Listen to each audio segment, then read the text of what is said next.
En los tiempos que corren, la ciencia y los científicos aún no encuentran el canal apropiado para hacerse escuchar. Y tienen mucho que decir. Bienvenidos a la playa de la ciencia, donde los artífices del progreso en nuestro país al fin cobran voz. Esto es Science Beats.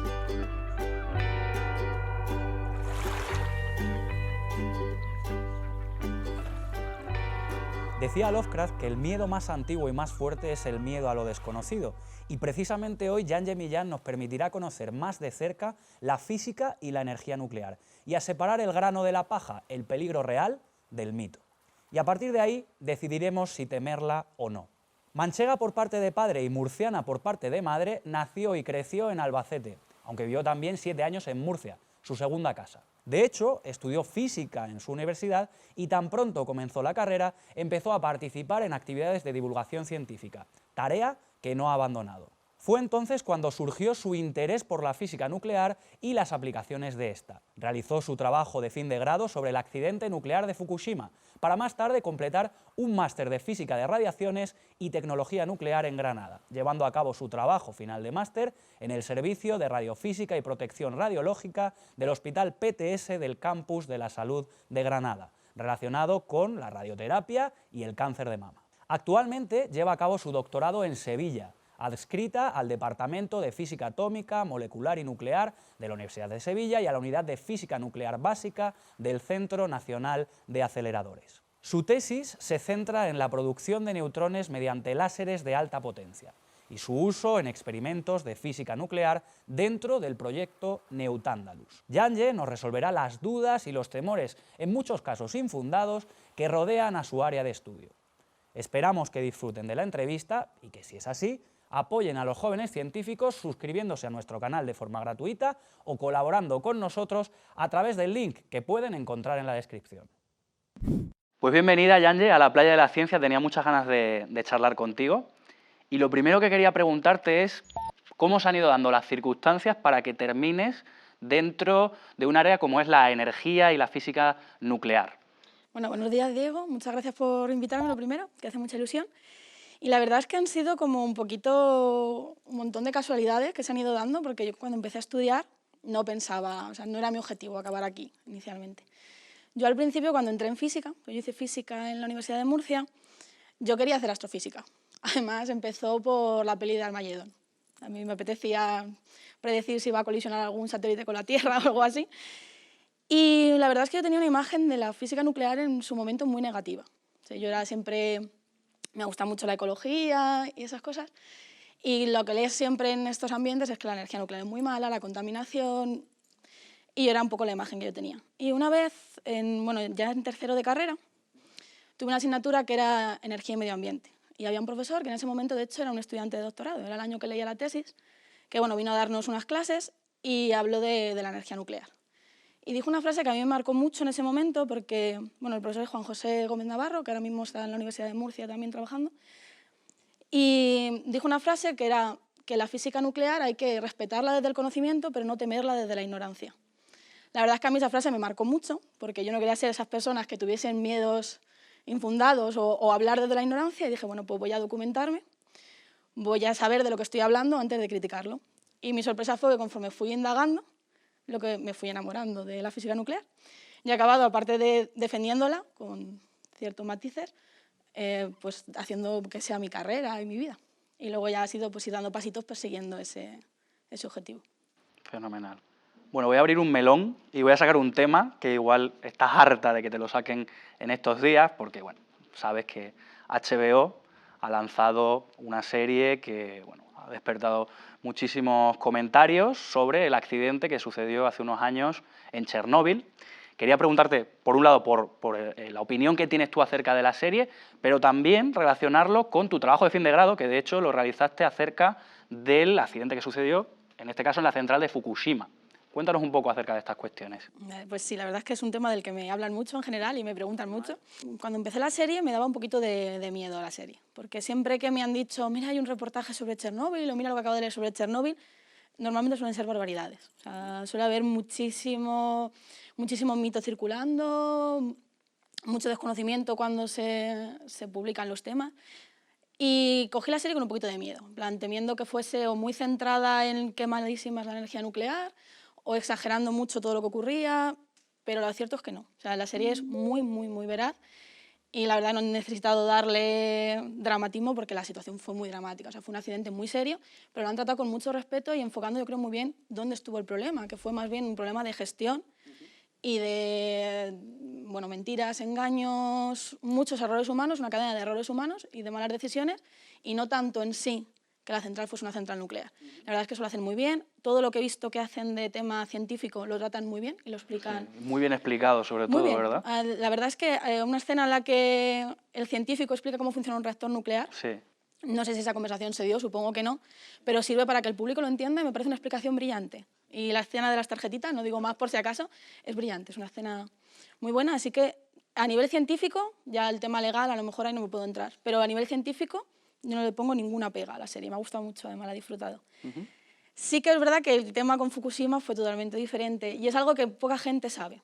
De hecho, ayer mismo hablaba con unos amigos y me dijeron, lo de Fukushima fue peor, ¿verdad? O sea, la gente dice que fue peor.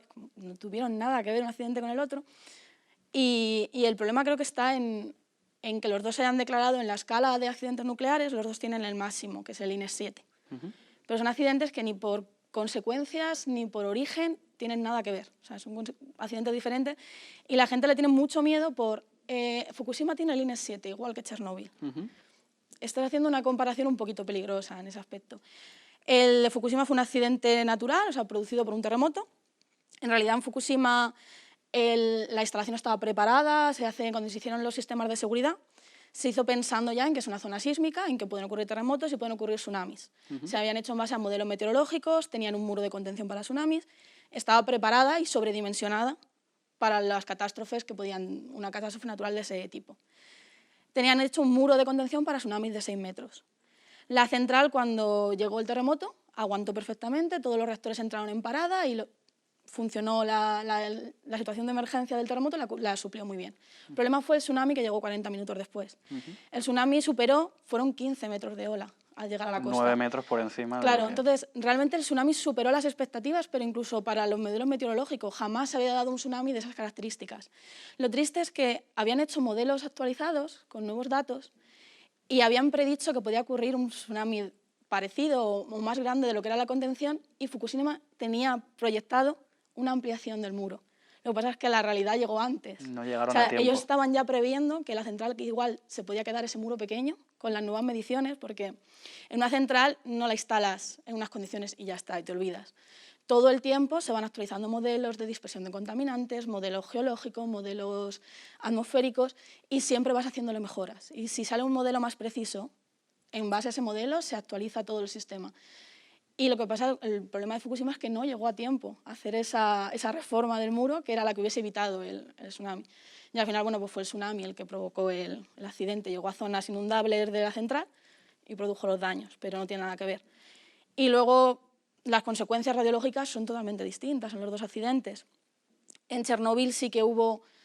Lo primero es que en Chernóbil sí que hubo una exposición del núcleo. Al final, toda la radiactividad del reactor, o sea, de la central, se concentra en el reactor, que es donde está el material nuclear, o en las piscinas de material gastado. En Chernóbil, por la explosión, la contención que había en torno a ese reactor voló, estalló, y el reactor se quedó expuesto, con lo cual... Lo que negaban al principio, ¿no? Que ese negaban, núcleo no estaba expuesto, cuando en realidad sí que estaba la contención expuesto. no había... Pero sí que pasó. Entonces, el material estaba expuesto, el material estaba emitiendo el aire y había un contacto directo o no había un muro que separase a los trabajadores de ese reactor. En Fukushima no ocurrió eso. Fukushima lo primero es que ya tenía doble sistema de contención, que era algo que Chernóbil no tenía. Y en realidad, cuando vieron que la presión en el núcleo empezaba a subir, lo que hicieron fue liberar esa presión en el núcleo para evitar la rotura en la contención. O sea, en Fukushima se anticiparon a lo que había ocurrido en Chernóbil, que al final está bien, aprendemos de los errores del pasado. Entonces, todas las fugas que hubo en Fukushima, que hubo fugas radiológicas, fueron fugas controladas. Si aumenta la presión en la vasija del reactor, puede estallar y tenemos un nuevo Chernóbil. Vamos a liberar ese gas, que es radioactivo, pero tiene menos cantidad de radiación a la atmósfera, para evitar el mal mayor. Muy bien. Bueno, a propósito de todo ese miedo que tenemos acerca de la energía nuclear, muchas veces estoy seguro de que son temores infundados y que hay mucho mito alrededor de todo esto. Voy a evocar una imagen que quizás no viene mucho a cuento, tú me dirás, que es la del ministro de Información y Turismo de aquel entonces, Manuel Fraga Iribarne, bañándose en Palomares como diciendo aquí no ha pasado nada o aquí no está pasando nada. Tú sí que trabajas y un poco luchas para desmitificar algunas de las cuestiones relacionadas con la energía nuclear y un poco pues despojarnos de esos miedos cuando están infundados. Sí, el accidente de Palomares fue un accidente aéreo, 2 aviones de militares americanos, uno cargaba bombas nucleares, llevaba bombas de plutonio, y el otro era un avión cisterna que iban a repostar en vuelo, iban a hacer una maniobra de repostar en vuelo, colisionaron y se cayeron los aviones y el material, las bombas, acabaron esparcidas por la zona de Palomares. Y entonces, bueno, las bombas se abrieron y el plutonio acabó en distintas zonas de la región. Uno de los problemas que hay con ese accidente es que en su momento era plutonio, pero el plutonio es radioactivo, eso se va decayendo y se va convirtiendo en otros materiales. El material, al ser diferente, tiene un problema de dispersión distinto, no contamina igual la tierra, no se va igual al aire. Entonces, bueno, eso es lo que se sigue continuando y rastreando. A nivel de personas, por lo del baño de Fraga, desde el accidente hay unas 100.000, creo que son 112.000 personas al año que se tienen que hacer un examen médico, que son la gente que ha estado expuesta o que está en la zona, al año para ver cómo le ha ido afectando la radiación, si le ha afectado. Y hasta ahora no se ha encontrado ningún rasgo de que esa radiación haya afectado a las personas ni que se estén superando límites normales del fondo, que se llama. Entonces, bueno, es un problema más bien ecológico y que se está tratando y que nunca se ha dejado de tratar y nunca se ha olvidado, pero a nivel personal, para la gente que vive allí, para las poblaciones cercanas y en su momento para Fraga, aunque sea controvertido si realmente se bañó o no, no supone un riesgo. Fue un baño inocuo, ¿eh? Sí, fue totalmente inocuo. ¿Y algún mito más o algún pensamiento erróneo que tengamos acerca de esta cuestión? Bueno, en general yo creo que el principal problema que hay con la radiación y la física nuclear es no tener muy claro qué es. Creo que lo que hay en el imaginario colectivo es que es algo que no vemos, ni podemos sentir, ni se huele, ni se toca, y que puede producir muchísimo daño. Y creo que eso ya es suficiente caldo de cultivo para que haya una cantidad de miedo o que en el fondo es natural y viene parte de ese desconocimiento. Entonces, por ejemplo, lo de qué es la radiación, como creo que todo el mundo lo asocia a que es algo artificial, algo relacionado con eso, con energía, con bombas, con algo que hacen los científicos y es un poquito oculto, ¿no? Casi mágico. Y en realidad no es verdad, o sea, es natural. Estamos rodeados de radiación. O sea, nosotros recibimos dosis diarias por vivir, por estar en el planeta. De hecho, de toda la dosis que recibimos a lo largo del día radiactiva, el 85% viene de fuentes naturales. Un 40% viene del radón. Luego otro 15%, 20% viene de las rocas. Hay uranio en el suelo, hay potasio en la sal, todo eso emite radiación también. Hay isótopos radiactivos en elementos naturales y lo estamos recibiendo. Otro 10% viene de los rayos cósmicos. Estamos en el universo, hay eventos estelares, supernovas, la combustión solar, que emite radiación y nos llega a través de la atmósfera. Eso también es una fuente de dosis extra para nosotros. Y en torno a otro 10%, ya se me han ido un poco los porcentajes, pero bueno, es de lo que comemos. Estamos comiendo un plátano tiene potasio. Ese potasio tiene un isótopo radiactivo y eso nos va a emitir dosis. El tabaco, el café, todo eso son cosas naturales porque es la planta del tabaco o los granos del café que tienen polonio, por ejemplo, y lo estamos ingiriendo. De ese 15% que queda, que es artificial, el 14% es de exámenes médicos y de los usos médicos que tiene la energía nuclear y la radiación. Y ya un 1% es el que procede de la industria nuclear. Entonces, tenemos unos porcentajes muy equivocados con eso. Sí, no. Luego, otro problema es también qué puede hacer la radiación. O sea, la radiación no tiene esos efectos que vienen de las películas de Godzilla, ¿no? Tenemos cosas que mutan y se vuelven monstruos. No es verdad. La radiación puede producir mucho daño, pero en dosis muy altas, por ejemplo, como pasó en Chernóbil, y en dosis continuadas, el principal problema que produce la radiación son cánceres, es la cancerogénesis. Y aun ese potencial daño en forma de cáncer que puede traer la radiación es muy poco efectivo. Lo que sabemos sobre el efecto biológico de la radiación lo sabemos de los Hibakusha, que son los supervivientes de las bombas atómicas. Estudiando la población que sobrevivió a las bombas atómicas, sabemos cómo afecta la radiación a largo plazo en el organismo. De esa población de Hibakushas, que son cientos de miles de personas, es el estudio epidemiológico más grande que se ha hecho nunca en la historia, solo un 5% de la incidencia de cáncer en cientos de miles de personas se puede atribuir a la radiación. O sea, es verdad, puede producir cáncer, pero la capacidad de producir cáncer de la radiación es ridícula comparada, por ejemplo, con el tabaco o con los químicos. Y luego, bueno, el gran mito es la telefonía, las ondas de radio y televisión. Una cuestión importante. Sí. La radiación al final es dañina cuando tiene energía suficiente para interaccionar con el cuerpo. Entonces nosotros la dividimos en ionizante o no ionizante. Ionizante es, tiene energía suficiente para arrancar electrones de mis átomos. Si arranca electrones, desestabiliza enlaces moleculares, daña el ADN y ya produce una cascada de efectos en el organismo. Pero hay un umbral, tengo que tener energía suficiente para poder arrancar ese electrón, si no, no puedo hacer nada.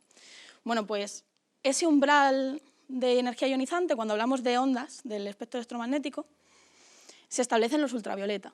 La luz ultravioleta, que es la típica que siempre te dicen cuando hablas de protegerte del sol, es la que sí que tiene ya capacidad para empezar a hacer daños. Por debajo del ultravioleta tenemos el rango de luz visible. La luz que vemos tiene energía alta, pero por debajo de ese umbral de ionización. Por debajo de la luz visible tenemos energías más bajas, los infrarrojos. Y por debajo de los infrarrojos, energías mucho más bajas, ya están las microondas, la onda de radio y televisión, el wifi. Todas esas ondas tienen el menor, están a la parte de abajo del espectro energético. Entonces, no tienen capacidad para hacer daño. O sea, una antena de televisión jamás, o de móvil jamás va a producir un cáncer, o llevar el móvil al lado de la cabeza, dormir con el móvil, llevarlo en el bolsillo, te va a causar ningún problema. No tiene esa capacidad, no puede atravesar la piel, siquiera. Pues nos quedamos más tranquilos en este caso. Sí. Finalmente te has especializado en una disciplina como es la física de neutrones. Quería preguntarte, pues en primer lugar, ¿qué es la física de neutrones y qué aplicaciones tiene? Vale. Bueno, yo creo que lo primero quizá es saber qué es un neutrón, ¿no? Entonces, los neutrones son partículas que hay dentro de los núcleos de los átomos. El átomo tiene dentro del núcleo protones y neutrones. Entonces, normalmente los neutrones están ahí, en esos átomos, pero cuando conseguimos, mediante reacciones nucleares, mediante algún proceso, separarlos de ese núcleo, podemos tener haces o fuentes de neutrones, y eso es lo que tiene un montón de aplicaciones, la verdad. Y bueno, esas fuentes de neutrones las podemos utilizar sobre todo para investigación. Podemos estudiar tipos de reacciones que se producen con esos neutrones, que en general tienen valor sobre todo para temas de energía, de física nuclear o de fisión nuclear, o temas de astrofísica. Luego hay aplicaciones un poquito más exóticas, por ejemplo en industria podemos utilizar esos neutrones para hacer radiografías. Una radiografía de neutrones va a ser diferente a una radiografía convencional que entendemos de rayos X. Tiene aplicaciones médicas, existen varios tipos de terapia contra el cáncer utilizando radiación. Pues hay estudios en hacer terapia con neutrones que tendrían unas capacidades diferentes al resto de terapias. Cuando tú haces una radioterapia convencional, necesitas, por así decirlo, un objetivo al que atacar, un volumen de tumor al que dispararle con esa radiación. Esa capacidad que tienen los neutrones de interaccionar con unas cosas sí, otras no, un poquito de manera aleatoria, no es aleatoria, sino que sabemos que es por esa completitud del núcleo, nos permite hacer que podamos dopar de alguna manera un fármaco con un elemento, en este caso el boro, que tenga mucha afinidad por capturar esos neutrones, inyectárselo a un paciente y que ese fármaco dopado vaya al tumor, esté donde esté, aunque no esté localizado. Por ejemplo, en una metástasis. Sí. Si consigo llevar ese boro a las células tumorales, aunque estén esparcidas por el universo, o sea, por el organismo, cuando los neutrones lleguen al cuerpo, interaccionarán donde esté ese boro. Producirán una reacción nuclear que libere energía en esa célula, que es la tumoral, y la destruyan, pero no interaccionarán con el resto del cuerpo humano. Entonces es un tipo de terapia que es más deslocalizada y podría servirnos pues, para tumores pediátricos, tumores de metástasis deslocalizados, que ramifiquen. Y es otra vía de investigación que, por ejemplo, a mí me gusta mucho. Todo este interés por la física de neutrones surgió cuando yo estaba en el máster, porque precisamente empecé a trabajar con un grupo, o interesarme por el trabajo de un grupo de investigación de la Universidad de Granada que hace este tema de esta terapia de cáncer, que es la BNCT, se llama, la Boron Neutron Capture Therapy, terapia por captura de neutrones en boro. Y a partir de ahí pues empiezas a saber que el mundo de los neutrones es súper amplio, que hay aplicaciones que ni te imaginabas. que tenían. Y bueno, yo no pude quedarme en su momento en la Universidad de Granada por temas de que bueno, los contratos de investigación ya había contratos, no tenían presupuesto en los ciertos proyectos, no hay plazas, al final eso depende un poco de cada proyecto de investigación. Pero surgió una tesis doctoral en Sevilla que era trabajando en estos temas, que era en este caso, que es lo que va a mi tesis, producir neutrones con láser. Yo ya había hecho una asignatura específica de física del láser y un poquito de esa manera acabé en Sevilla. A mí el grupo de Granada me dijo, mira, igual te interesa este doctorado. Y apliqué a la plaza que había salido en Sevilla y aquí estoy. Y aquí venía lo curioso, que es, yo había empezado con neutrones solo por la terapia médica, pero esto era más genérico, era, vamos a producir neutrones con láser. La idea de producirlos con láser, que es como muy exótica también. Sí, suena... Sí, además hablar de láseres de alta potencia. Es porque, bueno, los neutrones tienen muchísimas aplicaciones, pero hay que sacarlos de los núcleos. Hay que conseguir un haz de neutrones. Entonces, hubo como un llamamiento del Organismo Internacional de Energía Atómica en 2004 que decía que hacían falta fuentes de neutrones compactas y baratas para no frenar todas estas aplicaciones positivas que tienen los neutrones y que no vemos sus efectos en el día a día o no nos aprovechamos lo suficientemente de ellas por lo que cuesta producirlos. Entonces ahí se enmarca un poco mi tesis.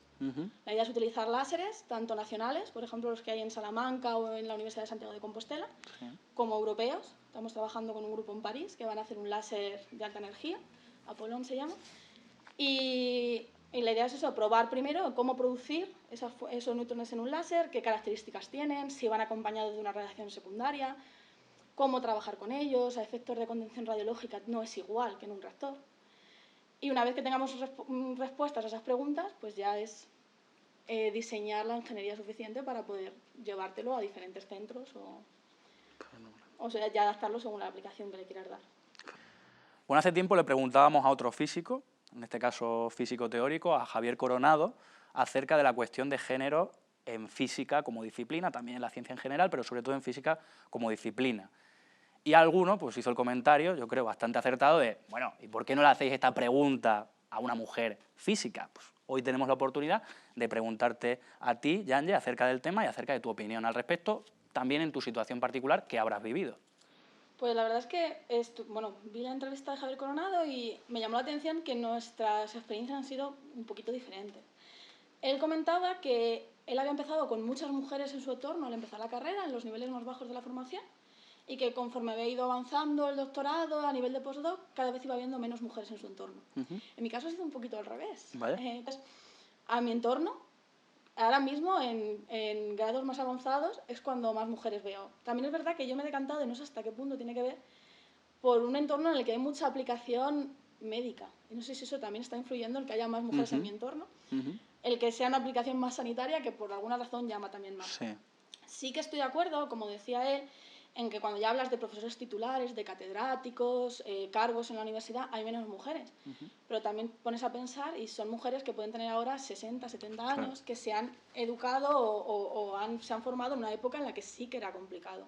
Bueno, en caso de mi experiencia siendo mujer en ciencia, yo la verdad es que no he tenido nunca especial problemas de machismo, Sí que aprecias ciertos micromachismos de estos que como que tenemos muy interiorizados. Por ejemplo, tenía un profesor que yo era la única, en esa asignatura en concreto yo era la única mujer. En una asignatura en que era optativa, yo me había matriculado, era la única mujer, y tenía la tendencia de mirarme a mí y preguntarme, ¿me sigues? ¿Me entiendes? ¿Me estoy explicando? Con cierta condescendencia, ¿no? ¿Por qué no le preguntas a mis compañeros, ¿no? En general no he tenido mucho más problemas. Sí que, por ejemplo, tengo una amiga que dice que a ella sí que tenía un profesor que directamente le decía, bueno, como vosotras vais a acabar dando clase, como ya está, si yo estudio física, es simplemente para acabar dando clases, es mi única salida, que no hay ningún problema, pero tiene que ser mi decisión, ¿no?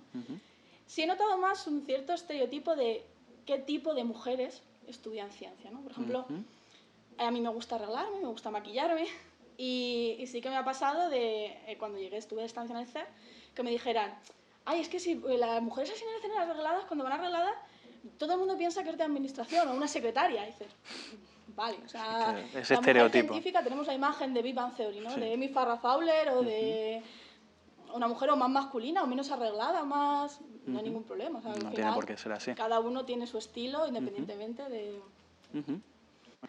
Y ya terminamos con la famosa pregunta, ¿cómo es el futuro que te imaginas o cómo es el futuro que te gustaría imaginarte para ti, para tu área en general?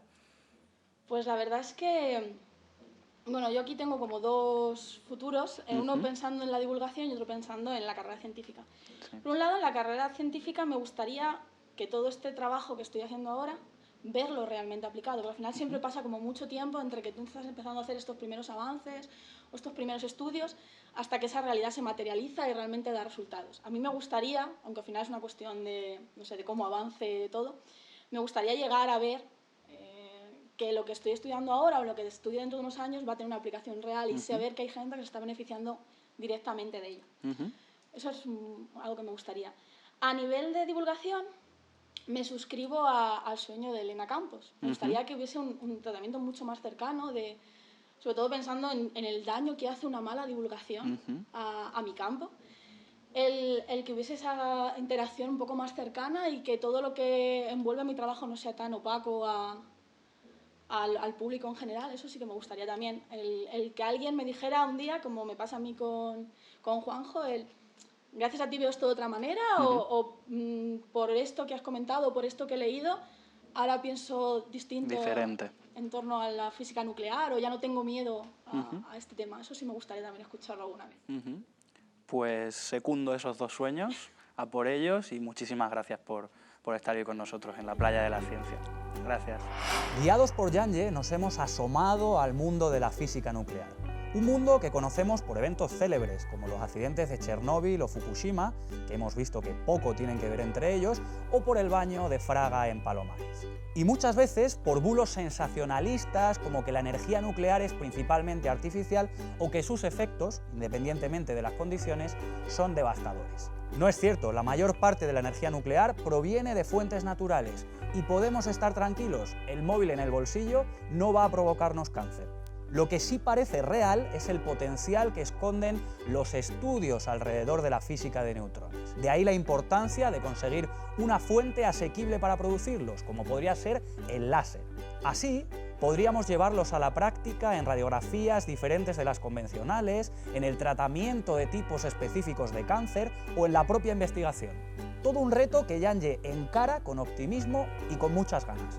Las mismas que tiene por ver materializarse las aplicaciones de estos estudios y por hacer que sus hallazgos y conocimientos sean aprovechados por la sociedad.